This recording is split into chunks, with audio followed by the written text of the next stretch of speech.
চন্দন রান্নাঘর থেকে বলছি।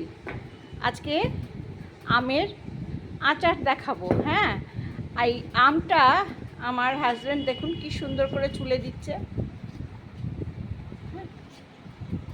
এই যে প্রত্যেকটা আম আমাদের আম্রপালি গাছের আম ছুলে রেখেছে, দেখেছেন কেমন সুন্দর ছুলেছে। আই দেখুন ছুলছে।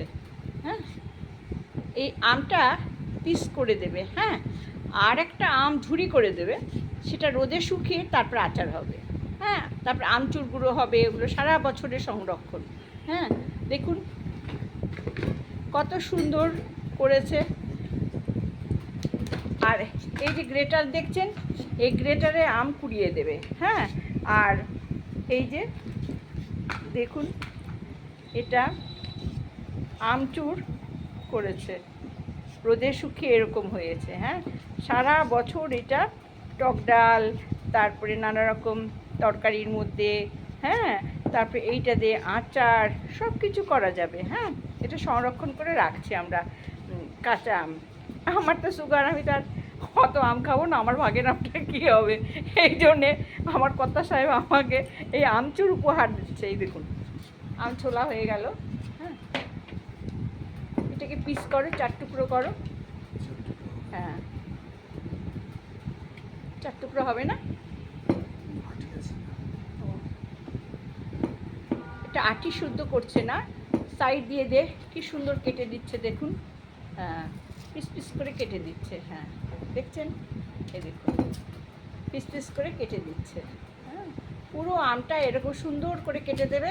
আর এই সুন্দর করে এই যে পিসগুলো করছে, এগুলো দিয়েই আমের আচার হবে। হ্যাঁ, আমের আচার, আমের মোরব্বা। হ্যাঁ, আমি এর আগে দেখেছি তখন কচি আম ছিল, এখন আঠি হয়ে গেছে, এখন আম পুক্ত হয়ে গেছে, আরও সুন্দর হবে খেতে। আটি সদ্যও ভালো লাগে, কিন্তু উনি এরকম করে কেটে দিচ্ছেন, তাহলে কারো খেতে অসুবিধা হবে না। আচ্ছা, আরেকটা আম তুমি ছুলে কুড়িয়ে দেখাও।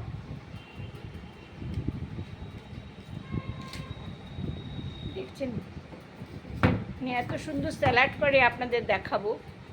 এর আগে দেখিয়েছি আমি, আবার দেখাবো। আমি স্যালাড এত সুন্দর কাটে নাই, দেখুন ওইটা দাও, এখানে তুলে দাও, তুলে দাও, আমি দেখাচ্ছি। দেখুন কি সুন্দর পিস করলো, আর এই যে আঁটিটা পুরো ফেলে দিল। এরমভাবে আমাকে কেটে দেবে, আমি আচার করব। আচ্ছা রাখবো, এবার কুড়িয়ে দাও একটা। হ্যাঁ, দেখছেন হেল্প করে বলেই তো আমি কাজ করতে পারি। না না, হ্যাঁ একদম কাজ করতো না। হ্যাঁ, ওই গ্যাস ধরাতে পারতো না, এখন দেখুন আমার জন্য কত কাজ করে দেয়। হ্যাঁ, পয়সার গন্ধ আছে না, রিটায়ার মানুষ। এখন তো আপনারা সাহায্য করছেন, আপনারা সাবস্ক্রাইব করছেন বলেই তো আমার এত সাবস্ক্রাইবার হচ্ছে, তাই না, পরিবারের এত সদস্য হয়েছে। আমি 137 টাকা আমার হয়েছে জানেন ইউটিউবে। এত খেটে খুঁটে এখন 137 টাকা পেয়েছি। আপনাদের যে আশীর্বাদ থাকে তাহলে অনেক টাকা ইনকাম করতে পারবো, তাই না। দেখুন এই বলতে বলতে আমার কুর্নি দিয়ে কোরানো হয়ে গেল। এটাকে এখন লবণ হলুদ দিয়ে রোদে শুকাবে। হ্যাঁ, তারপরে ঠিক এই রকম হবে, এইটা হবে। হ্যাঁ, আচ্ছা, এরমভাবেও আপনারা সারা বছর সংরক্ষণ করে টক ডাল, চাটনি সব কিছু খেতে পারবেন। হ্যাঁ, আর আমচুর গুঁড়ো সব কিছু হবে। এই আমচুর দিয়ে ওই যে চপ হয় না, আলুর চপ হয় না, ওর মধ্যে একটু দিলেও খুব সুন্দর সেন্ট আসবে। হ্যাঁ, তাহলে বন্ধুরা আজকের মতো রাখছি। থ্যাংক ইউ বলো তুমি সবাইকে। হ্যাঁ, একটু বুক তুলে বলো, সবাই দাদা ভাই এত কিছু বলে। এই যে লবণ দিয়ে বাদাম ভাজতে বলেছে আমাকে সোনালি, তারপর আরেকজন আমাকে জিজ্ঞেস করেছিল দাদার অনেক বুদ্ধি। হ্যাঁ, দাদার অনেক বুদ্ধি আছে। হ্যাঁ, টিচার মানুষ তো।